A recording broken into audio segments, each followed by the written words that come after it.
आप सभी छात्रों का वसी एजुकेशनल एकेडमी पे हार्दिक स्वागत है। आज हम लोग क्लास 12th के पिछले 10 सालों में पूछे गए ज्योग्राफी के महत्वपूर्ण प्रश्न को देखेंगे।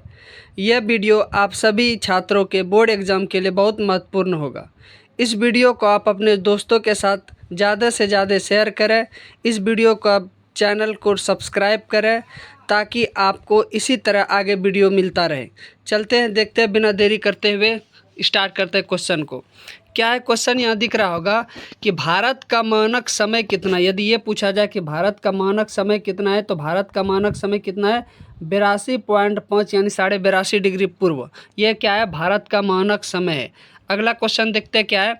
ज्योग्राफी शब्द किसने गढ़ा है? या ये क्वेश्चन पूछ सकता है कि ज्योग्राफी शब्द किसने दिया है, तो किसने दिया है? इरेटोस्थोनीज ने। किसने दिया? इरेटोस्थोनीज। ना जाने हर साल ये सवाल पूछा जाता है। संभवाद का शब्द का प्रयोग सर्वप्रथम किस फ्रांसीसी विद्वान ने दिया था? किसने दिया था?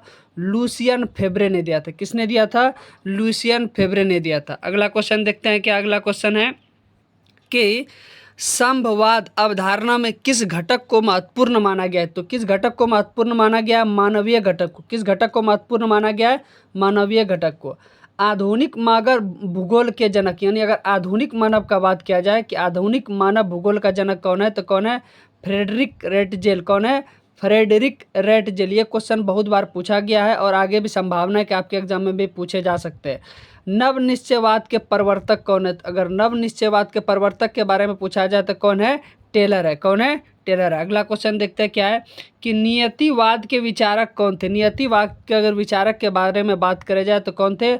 हम्बोल्ट और रिटर थे। ये दोनों कौन थे? नियतिवाद के विचारक थे। अगला क्वेश्चन देखते हैं, बहुत ही महत्वपूर्ण क्वेश्चन है। ये भी क्वेश्चन अक्सर एग्जाम में पूछा जाता है कि एंथ्रोपोजियोग्राफी नामक पुस्तक किसने लिखी है? तो किसने लिखी है? रेटजेल ने लिखी है। किसने लिखी है? रेटजेल ने लिखी है। नियतिवाद संकल्पना में किस घटक को महत्वपूर्ण माना गया? तो किस घटक को महत्वपूर्ण माना गया है? प्राकृतिक घटक को महत्वपूर्ण माना गया। किस घटक को माना गया है? प्राकृतिक घटक को महत्वपूर्ण माना गया है। अगला क्वेश्चन देखते हैं क्या अगला क्वेश्चन है कि विश्व में सर्वाधिक जनसंख्या केंद्रित है। ये क्वेश्चन पूछा है कि अगर विश्व में सर्वाधिक जनसंख्या का बात करें कि कहाँ सबसे ज़्यादा है तो कहाँ पर है? मैदानी इलाकों में। कहाँ पर है? मैदानी इलाकों में। जाहिर सी बात है कि मैदानी इलाकों में सब चीज़ की सुविधा होगी, इसलिए जनसंख्या भी कहाँ पर होगा? मैदानी इलाकों में होगा। विश्व में सबसे अधिक जनसंख्या वाला महादेश अगर पूछे तो कौन महादेश? अपना महादेश कौन है? एशिया महादेश। कौन है? एशिया महादेश।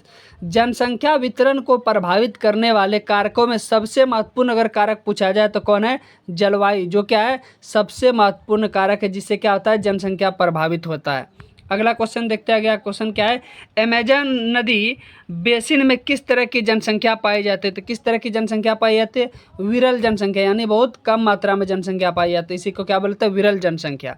अगला क्वेश्चन देखते हैं। अगला क्वेश्चन क्या है कि 2011 के अनुसार विश्व में सबसे अधिक जनसंख्या किसका था? 2011 के अकॉर्डिंग, ध्यान देना किसके अकॉर्डिंग? 2011 के अकॉर्डिंग अगर बात किया जाए तो कौन है? चीन है। लेकिन अगर बात किया जाए तो अपना देश कौन आ गया है? भारत। कौन आ गया है? भारत। तो याद रखना है कि अगर 2011 का बात किया जाए तो चीन है और अभी के अकॉर्डिंग देखा जाए तो कौन है? भारत है। निम्न जनसंख्या वाला महादेश या महाद्वीपीय कौन है? निम्न जनसंख्या वाला पूछा। कौन सी? निम्न जनसंख्या वाला तो क्या है? ओशिनिया, जिसे ऑस्ट्रेलिया एवं नदी के द्वीप समूह पर क्या है? ओशिनिया। क्या है? निम्न जनसंख्या वाला महाद्वीप। चलिए अगला क्वेश्चन देखते हैं। किस द्वीप में सर्वाधिक जनसंख्या घनत्व पाया जाता है? क्या क्वेश्चन पूछा है? किस द्वीप में सर्वाधिक जनसंख्या घनत्व पाया जाता है? तो कहाँ पर? जावा द्वीप में। जावा द्वीप में क्या होता है? सर्वाधिक जनसंख्या घनत्व पाया जाता है। अगला क्वेश्चन क्या है? जनसंख्या वृद्धि दर सर्वाधिक कहाँ पाया जाता है? जनसंख्या वृद्धि दर का अगर बात किया जाए कहाँ पर? अफ्रीका में सबसे ज़्यादा क्या हो गया? जनसंख्या वृद्धि हुआ। अगला क्वेश्चन देखते हैं क्या है? निम्नलिखित में कौन सा क्षेत्र सघन जनसंख्या वाला, अगर कौन सघन जनसंख्या वाला पूछा है तो कौन है? जहाँ सबसे ज़्यादा जनसंख्या रहता है तो क्या है? दक्षिण पूर्वी एशिया। क्या है? दक्षिण पूर्वी एशिया में क्या होता है? सबसे ज़्यादा सघन जनसंख्या वाला क्षेत्र है। अगला क्वेश्चन देखते हैं क्या अगला क्वेश्चन है कि कौन सी जनसंख्या से कार्यशील आयु वर्ग का प्रतिनिधित्व होता है? यानी कार्यशील आयु अगर बात किया जाए कि कौन सबसे ज़्यादा कार्यशील में रहता है तो क्या रहता है? 15 से 59 वर्ष की आयु के बीच जितने भी जनसंख्या के लोग रहते हैं वो क्या है? कार्यशील आयु वर्ग के अंतर्गत आते हैं।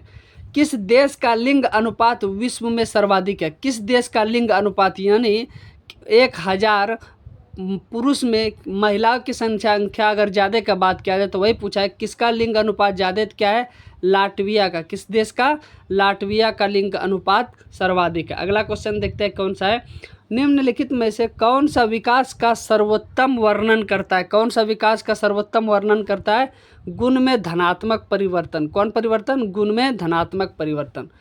मानव विकास की अवधारणा निम्नलिखित में से किस विद्वान की देन। अगर मानव विकास की अवधारणा का बात किया जाए तो कौन है, डॉक्टर महबूब उल हक। महबूब उल हक कौन क्या है, पाकिस्तान के डॉक्टर महबूब उल हक पाकिस्तान के, ये किसने दिए, क्या दिए थे, मानव विकास की अवधारणा दिए थे। अगला क्वेश्चन क्या है, निम्न में से कौन सी रोपण फसल नहीं है, ध्यान देना है, बोल रहा है नहीं है, तो कौन नहीं है, गेहूं और दाल सब क्या है, रोपण फसल नहीं है। रोपण फसल ऐसा है जैसे क्या बोलते हैं, केला, उसको रोपते हैं तो इसलिए उसको कौन फसल बोलते हैं, रोपण फसल। लेकिन यहाँ क्वेश्चन पूछा है कि कौन नहीं है, तो इसीलिए कौन नहीं है, गेहूं और दाल। निम्न देशों में से किस देश में सहकारी कृषि का सफल परीक्षण किया गया है, तो सहकारी कृषि किस देश में किया गया, तो किस में किया गया, डेनमार्क में सफल परीक्षण किया गया।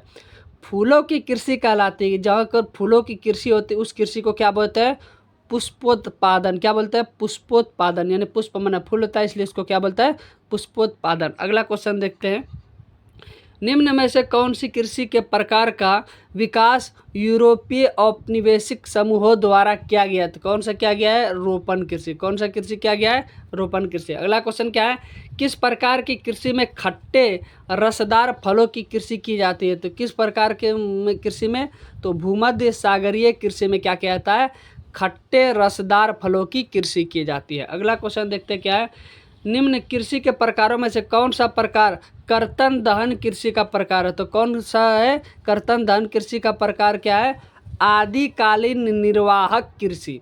बागाती कृषि क्या है, बागाती कृषि क्या है, रबड़, चाय और गन्ना, ये सब कृषि को क्या बोला जाता है, बागाती कृषि बोला जाता है। ब्राज़ील में कॉफ़ी बागान को क्या कहा जाता है, बहुत इंपॉर्टेंट क्वेश्चन, उसको ब्राज़ील में कॉफ़ी बागान को क्या कहा जाता है, फजेंडा कहा जाता है। कभी कभी ये क्वेश्चन पूछता है फजेंडा कहाँ की कॉफ़ी बागान को कहा जाता है, तो कहाँ के कॉफ़ी बागान को, ब्राज़ील के कॉफ़ी बागान को। अगला क्वेश्चन देखते हैं क्या अगला क्वेश्चन है, मैनचेस्टर किस उद्योग के लिए प्रसिद्ध है, क्या है, मैनचेस्टर किस उद्योग के लिए प्रसिद्ध है, सूती वस्त्र के लिए। किस उद्योग के लिए, सूती वस्त्र के लिए क्या है, मैनचेस्टर क्या है, वहाँ उद्योग प्रसिद्ध है सूती वस्त्र के लिए। कभी कभी ये क्वेश्चन पूछा जाता है कि दक्षिण भारत के किस शहर को क्या कहा जाता है, भारत का मैनचेस्टर कहा जाता है, तो ये भी है कोयम्बटूर को। किसको कहा जाता है, तो कोयम्बटूर, क्योंकि वहाँ क्या पर होता है, कोयम्बटूर में भी सूती वस्त्र के लिए उद्योग है। अगला क्वेश्चन देखते हैं, बिग इंच पाइपलाइन के द्वारा परिवहन किया जाता है, क्या परिवहन किया जाता है, पेट्रोलियम का। क्वेश्चन पूछा है कि बिग इंच पाइपलाइन के द्वारा परिवहन किया जाता है, किसका, पेट्रोलियम का। सड़क परिवहन किस स्थलाकृति का उपयोगी साधन, अगर सड़क परिवहन का बात किया जाए तो किसका है, स्थलाकृति का उपयोगी साधन है, मैदानी का। किसका, मैदानी इलाकों में ज़्यादातर सड़क परिवहन किया जाता है। अगला क्वेश्चन देखते हैं क्या अगला क्वेश्चन है, कि विश्व के किस देश में सड़कों की लंबाई सर्वाधिक है। अगर सड़कों की लंबाई का बात किया जाए कि विश्व में सर्वाधिक कहाँ पर है, तो कहाँ पर है, यूएसए। कहाँ पर है इसका, यूएसए में क्या है, सड़कों की लंबाई क्या है, सर्वाधिक है। अगला क्वेश्चन देखते हैं, अगला क्वेश्चन क्या है, विश्व का व्यस्तम समुद्री मार्ग कौन सा है। विश्व का व्यस्तम समुद्री मार्ग अगर पूछा जाए तो क्या है, उत्तरी अटलांटिक मार्ग। क्या है, उत्तरी अटलांटिक मार्ग क्या है, विश्व का व्यस्तम समुद्री मार्ग है। स्वेज नहर मिलती है, कहाँ पर मिलती है स्वेज नहर, भूमध्य सागर और लाल सागर के बीच में क्या मिलती है, स्वेज नहर मिलती है। अगला क्वेश्चन क्या है, ट्रांस साइबेरियन रेल मार्ग किस देश में है। ट्रांस साइबेरियन रेल मार्ग किस देश में है, रूस में है। कहाँ पर है, रूस में है ट्रांस साइबेरियन रेल मार्ग। अगला क्वेश्चन देखते हैं क्या है, भारत के 4 महानगरों को जोड़ने वाली सड़क कौन सी है। भारत के 4 महानगरों को जोड़ने वाली सड़क कौन सी है, स्वर्णिम चतुर्भुज मार्ग। क्या है, स्वर्णिम चतुर्भुज मार्ग। उत्तम आशा अंतरिक्ष समुद्री मार्ग स्थित है, कहाँ पर स्थित है, ये हिंद महासागर में। कहाँ पर स्थित है, हिंद महासागर में।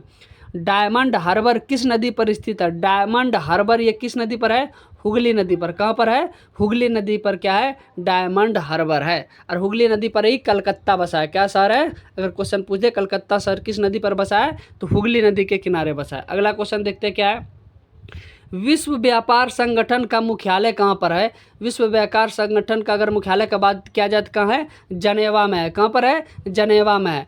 दो देशों के मध्य व्यापार को क्या कहता है? ध्यान देना, दो देशों का बात किया जाए तो क्या है ये? अंतर्राष्ट्रीय व्यापार। अगर देश के भीतर ये रहे उससे क्या बोला जाता है? राष्ट्रीय व्यापार। देश के भीतर यानी दो राज्य का अगर बात किया जाए कि दो राज्य के मध्य व्यापार तो कौन सा हो गया? वो राष्ट्रीय व्यापार। लेकिन यहाँ ध्यान देना क्या है? दो देशों का बात किया जाए तो दो देशों के बात अगर हो जाए कि दो देशों के बीच अगर कोई व्यापार है तो उसे क्या बोला जाएगा? अंतर्राष्ट्रीय व्यापार। ध्यान देना, क्वेश्चन पूछा जा सकता है, आपको भटकाने का कोशिश किया जा सकता है कि दो राज्यों के मध्य व्यापार को क्या कहेंगे? तो उसको अंतर्राष्ट्रीय नहीं, उसे क्या कहेंगे? राष्ट्रीय कहेंगे। लेकिन दो देशों का अगर बात किया जाए तो उसे क्या कहेंगे? अंतर्राष्ट्रीय। उम्मीद करते हैं समझ में आ रहा होगा। आगे देखते क्वेश्चन क्या है कि पर्वतीय प्रदेशों में किस प्रतिरूप का अधिवास पाया जाता है? जो पर्वतीय प्रदेश है वहाँ पर किस प्रकार का अधिवास पाया जाता है? तो किस प्रकार का? सीढ़ी नुमा। क्या है? सीढ़ी नुमा वहाँ का प्रतिरूप पाया जाता है कि सीढ़ी नुमा मिलता है सब कुछ। नदी के सहारे बसे गाँव किस प्रतिरूप में आएगा? जो नदी के सहारे अगर बसे गाँव है तो वह क्या होगा? रेखीय प्रतिरूप में। किस रूप में? रेखीय में। 2011 के जनगणना के अनुसार भारत की जनसंख्या कितना? 121 करोड़। अगला क्वेश्चन देखते हैं। 2011 के अनुसार ये सब क्वेश्चन आएगा एक अक्टूबर, ध्यान देना है। 2011 के अनुसार सर्वाधिक जनसंख्या क्या है भारत का? उत्तर प्रदेश है। कौन है सबसे ज़्यादा सर्वाधिक जनसंख्या? उत्तर प्रदेश। 11 के अनुसार सबसे कम जनसंख्या वाला, तो सबसे कम जनसंख्या वाला कौन है? सिक्किम है। भारत के किस राज्य में साक्षरता दर, इंपॉर्टेंट है, साक्षरता दर सबसे अधिक का कहाँ पर है? केरल में। महिलाओं में भी है, पुरुष में भी है, और टोटल में औसतन भी बात किया है तो सबसे ज़्यादा कौन है? साक्षर जिला कौन है? केरल ही है। भारत की किस राज्य में अगर साक्षरता दर का सबसे अधिक बात किया जाए, क्या है? केरल ही है। अगला क्वेश्चन देखते हैं क्या है। केंद्र शासित प्रदेशों में, अब तो वो राज्य का बात आ गया, क्या आ गया? केंद्र शासित प्रदेशों में किस एक की साक्षरता दर उच्चतम है? अगर केंद्र शासित प्रदेशों का बात किया जाए तो कौन? लक्षद्वीप की साक्षरता दर क्या सबसे उच्चतम है। भारत का सबसे बड़ा नगर अगर पूछा जाए कि भारत का सबसे बड़ा नगर क्या है? मुंबई, जिसे क्या कहा जाता है? सपनों की नगरी कहा जाता है, वो क्या है? भारत का सबसे बड़ा नगर है। जमशेदपुर किस प्रकार का नगर है? जो जमशेदपुर है, टाटा स्टील जमशेदपुर जहाँ बोला जाता है, उसे क्या है? औद्योगिक नगर है। क्या वहाँ? औद्योगिक नगर है। जमशेदपुर किस प्रकार का नगर है? औद्योगिक नगर है। भारत में चावल का सबसे बड़ा उत्पादक राज्य, ये अगर पूछ ले तो कौन है? पश्चिम बंगाल। पश्चिम बंगाल, क्या याद रखना है? पश्चिम बंगाल भारत में चावल का सबसे बड़ा उत्पादक राज्य है। कौन सा फसल एक पेय फसल है, यानी पीने वाला फसल है, तो कौन है? चाय, कॉफ़ी और कहवा। क्या है? चाय, कॉफ़ी और कहवा, ये क्या है? पेय फसल है। भारत में गेहूं उत्पादक में अग्रणी राज्य, यहाँ गेहूं वाला बात किया तो गेहूं में कौन है? उत्तर प्रदेश। ध्यान देना क्वेश्चन। चावल में कौन? पश्चिम बंगाल। गेहूं में कौन? उत्तर प्रदेश। कौन पेय फसल है? चाय, कॉफ़ी और कहवा। अगला क्वेश्चन देखते हैं क्या है। गन्ना का उत्पादन सबसे अधिक किस राज्य में होता है? अगर क्वेश्चन पूछा जाए कि गन्ना का उत्पादन सबसे अधिक, गन्ना का उत्पादन तो कौन होता है? उत्तर प्रदेश।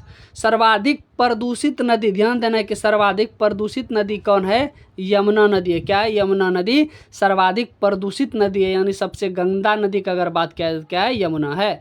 शिवासमुद्रम जल विद्युत परियोजना, शिवासमुद्रम जल विद्युत परियोजना किस राज्य में स्थित है? किस राज्य में स्थित है? कर्नाटक राज्य में। कहाँ पर स्थित है ये? कर्नाटक राज्य में स्थित। अगला क्वेश्चन देखते हैं। किस राज्य में कोयले का सबसे अधिक भंडार है? किस राज्य में अगर कोयले का सबसे अधिक भंडार का बात कर रहा है तो किस राज्य में है? हमारा राज्य झारखंड में क्या है? कोयले का सबसे अधिक भंडार है। अगला क्वेश्चन देखते हैं क्या है अगला क्वेश्चन कि लो अयस्क का उदाहरण है। कौन लो अयस्क का उदाहरण है? लो अयस्क का अगर उदाहरण बात किया जाए तो क्या है? हेमेटाइट, मैग्नेटाइट और लिमोनाइट, ये तीनों क्या है? लो अयस्क का उदाहरण। अगला क्वेश्चन देखते हैं। मुंबई हाई किसके लिए जाना जाता है? किसके लिए जाना जाता है? पेट्रोलियम के लिए। मुंबई हाई किसके लिए जाना जाता है? पेट्रोलियम के लिए। कौन सा राज्य गोंडवाना कोयले के लिए प्रसिद्ध है? तो कौन सा राज्य है? झारखंड और पश्चिम बंगाल, ये क्या है? गोंडवाना कोयले के लिए क्या है? ये दोनों प्रसिद्ध है। खनिज तेल का सबसे बड़ा भंडार, खनिज तेल का अगर बात किया जाए तो उस टाइम में क्या था? सऊदी अरब था, अभी हो सकता है बदल गया हो। मैग्नीज का सबसे बड़ा भंडार किस राज्य में है? मैग्नीज का सबसे बड़ा भंडार किस राज्य में है? मैग्नीज का अगर बात किया जाए तो उड़ीसा में। मैग्नीज का सबसे बड़ा भंडार कौन है? उड़ीसा है। किस राज्य में कोयले का सबसे अधिक भंडार है? तभी बताए कहाँ पर है? झारखंड में। हीराकुंड परियोजना, हीराकुंड परियोजना कहाँ पर है? उड़ीसा में। हीराकुंड परियोजना कहाँ स्थित है? उड़ीसा में है। अगला क्वेश्चन देखते हैं, बेहतरीन क्वेश्चन, ये भी क्वेश्चन अक्सर एग्जाम में आता है। नोवा मुंडी लोहायस्क कहाँ पर स्थित है? तो नोवा मुंडी लोहायस्क कहाँ पर स्थित है? ये झारखंड में। बार बार इस तरह का क्वेश्चन पूछा जाता है। नोवा मुंडी लोहायस्क कहाँ स्थित है? झारखंड में स्थित है। अगला क्वेश्चन देखते हैं, बॉक्साइट का सबसे बड़ा उत्पादक कौन सी बोला है? बॉक्साइट का। तो बॉक्साइट का अगर बात किया जाए तो कहाँ पर है ये? उड़ीसा में। कहाँ पर है? उड़ीसा। बॉक्साइट का सबसे बड़ा उत्पादक पूछा, भंडारण नहीं, उत्पादक। तो कौन सा है? उड़ीसा। ध्यान देना है। अगला क्वेश्चन क्या है? भारत में सबसे पहले स्थापित की गई लौह इस्पात उद्योग, भारत में सबसे पहले स्थापित की गई तो कौन है? टाटा लौह इस्पात कंपनी, जो जमशेदपुर में है ना, वो क्या है? भारत में सबसे पहले स्थापित की गई लौह इस्पात कंपनी है। भारत में सबसे पहले सूती वस्त्र कारखाना कहाँ स्थापित किया गया था? कहाँ किया गया था? मुंबई में। कहाँ किया गया था? मुंबई में। किस उद्योग का कच्चा माल वन से प्राप्त होता है? किस उद्योग का? कागज उद्योग का क्या होता है? कच्चा माल वन से प्राप्त होता है। अगला क्वेश्चन देखते हैं क्या है? किस नगर को, देखिए अभी ऊपर में हम बताए थे, किस नगर को दक्षिण भारत का मैनचेस्टर कहा जाता है? तो किस नगर को कहा जाता है? कोयम्बटूर को। क्वेश्चन पूछा जा सकता है, किस नगर को दक्षिण भारत का मैनचेस्टर कहा जाता है? कोयम्बटूर। मैनचेस्टर क्या था? वहाँ पर सूती वस्त्र उद्योग ज़्यादा था। उसी तरह यहाँ भी कोयम्बटूर में भी सूती वस्त्र उद्योग ज़्यादा है, इसीलिए इसका क्या बोला जाता है? दक्षिण भारत का मैनचेस्टर कहा जाता है। अगला क्वेश्चन देखते हैं, सरदार सरोवर परियोजना किस नदी पर स्थित है? सरदार सरोवर परियोजना किस नदी पर है? नर्मदा नदी पर। कहाँ पर है? नर्मदा नदी पर। भारत में 4 महानगरों को जोड़ने वाली सड़क के ऊपर में आ गया, रिपीटेशन क्वेश्चन हो गया है, स्वर्णिम चतुर्भुज मार्ग। अगला क्वेश्चन देखते हैं क्या? अगला क्वेश्चन, औद्योगिक से कौन सा प्रदूषण होता है? जो औद्योगिक है, फैक्ट्री से, उसको कौन प्रदूषण होता है? जल प्रदूषण, वायु प्रदूषण, ध्वनि प्रदूषण। कुल मिला के अगर कहा जाए कि औद्योगिक से हमारा पर्यावरण को बहुत हानि भी होता है। अगला क्वेश्चन देखते हैं, अम्लीय वर्षा का कारण कौन है? कि अम्लीय वर्षा का अगर कारण पूछा जाए तो कौन है? अम्लीय वर्षा का कारण कौन करता है? वायु प्रदूषण करता है। कौन करता है? वायु प्रदूषण। और सबसे अगर ज़्यादा अम्लीय वर्षा में अगर पाया तो क्या? Sulphur dioxide. अगला क्वेश्चन देखते हैं क्या है? मानव भूगोल क्रियाशील मानव और अस्थायी पृथ्वी के परिवर्तनशील संबंधों का अध्ययन है। यह कथन किसका है? यह कथन किसका है? कू एलन सैंपल का। किसका कथन है? कू एलन सैंपल है। उम्मीद करते हैं आप लोगों को यह वीडियो बहुत अच्छा लगा होगा। इस वीडियो को अगर एक बार में समझ नहीं आया तो इसको 2 बार 3 मरतबा देखें। इस वीडियो को ज़्यादा से ज़्यादा लोगों के साथ शेयर करें ताकि उसे भी फ़ायदा हो। यदि आप लोगों को कुछ चाहिए तो आप कमेंट बॉक्स में डाल सकते हैं कि सर हमको ये पढ़ना है। इस वीडियो को ज़्यादा से ज़्यादा लोगों के साथ शेयर करें। इस चैनल को सब्सक्राइब करें, लाइक करें ताकि हम और इसी तरह वीडियो लेके आए। Thank you.